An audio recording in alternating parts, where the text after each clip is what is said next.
As a productivity junkie, I'm always looking for ways to eliminate distractions to focus on my main goal, which at this moment is finishing medical school. After all, there's only 24 hours in a day, where 10 to 12 hours are consumed by working in the hospital, 6 are dedicated for sleeping, 3 for eating, and 1 for nonsense. Dude, no way!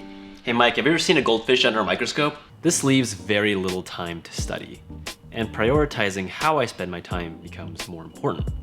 So I decided to let go of the things that didn't put me closer to becoming a doctor. I made a plan to devote all of my remaining energy into my main goal, because logically, this seemed the sure path to success. Well, I was wrong. In a couple weeks, I was more frustrated and burnt out than ever before. Something wasn't working, and it was time to investigate why.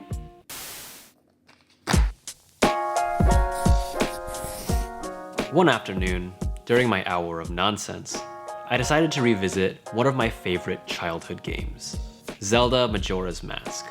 I've always loved fantasy adventure games, but this one was different because of the added gimmick of urgency.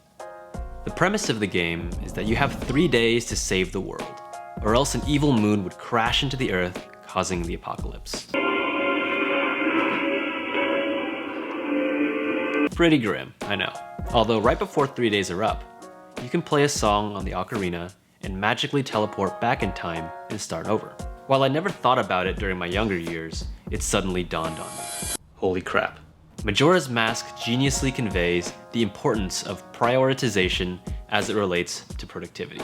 Majora's Mask, like every adventure game, has the main storyline. These are the quests you have to complete in order to actually beat the game. But the developers also include tons of side quests to deepen the player experience. By including this sense of urgency, a 3-day time limit, you're forced to pick and choose which quests are worth your time. Because once the opportunities pass, you don't get them back. So you have to prioritize which quests you want to tackle in each 3-day cycle. I thought about how this idea relates to my life. There's urgency every day, and the clock is always ticking. Our main storyline, whether that's studying for exams in medical school, raising a family, or authoring the next romance bestseller, it's what drives our life. And just like the side quests in Majora's Mask, I sometimes have to say no to opportunities that arise during the day. I'll have to pass on attending parties or working on music because I know what I have to prioritize in that particular moment. Because at the end of the day, my main storyline is what moves the progress bar towards 100% completion, becoming a doctor. But it was clear to me that something was missing. I tried eliminating distractions before to focus on my goals, yet I always encounter resistance along the way that wouldn't budge no matter how hard I pushed. It wasn't until I got a bit further into Majora's Mask that I began to understand the importance of side quests in the main storyline. You see, although the side quests don't immediately get us closer to beating the game, they can actually make going through the main storyline easier and more enjoyable. What I failed to see were the valuable treasures we obtain from doing them that can help us move forward. For example, one of the side quests rewards Link with a bunny mask that makes him run faster. Therefore, when returning to tackle obstacles in the main storyline, the challenges aren't nearly as troublesome. That's when I began to realize that not all side quests are distractions. Sure, they might lead you astray from your main story, but sometimes the value you gain from the experience pays for itself in the long run. I again had to reflect on parallels in my own life. It seemed productive to pour all of my energy toward a career goal. But in doing so, I failed to see how distractors can provide nourishment. By abandoning side quests, we might struggle through obstacles in our main storyline. Or worse, we risk becoming a one-trick pony, defined by whatever it is that has consumed all of our attention. Investing everything into my storyline brought me to a tipping point of frustration and burnout, where I was seriously considering, what's the point in beating this game at all? It's because I didn't have the valuable tools from my side quests to help me reach my goals. Now, of course, not all side quests are valuable, and I would definitely still classify some of them as distractions. I still think binging 8 hours of Netflix and checking social media every 15 minutes to see if your crush liked your photo is a poor use of time. We have to differentiate the ones that nourish us from the ones that are holding us back. For me, building Remnote and learning about productivity are worthwhile side quests because they provide me with valuable skills.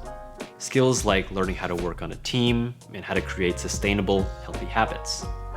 Even social side quests, like taking a night off to see friends, helps me recenter and feel less alone in my journey through medicine.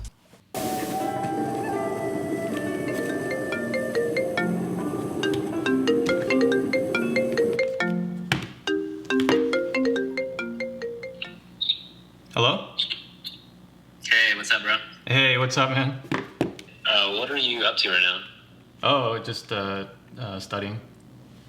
Oh, of course. Probably could have guessed that. Yeah. So I'm making this video about how playing Zelda, this video games, made me like more productive, and Yeah. I wanted to get your input on it. Sure.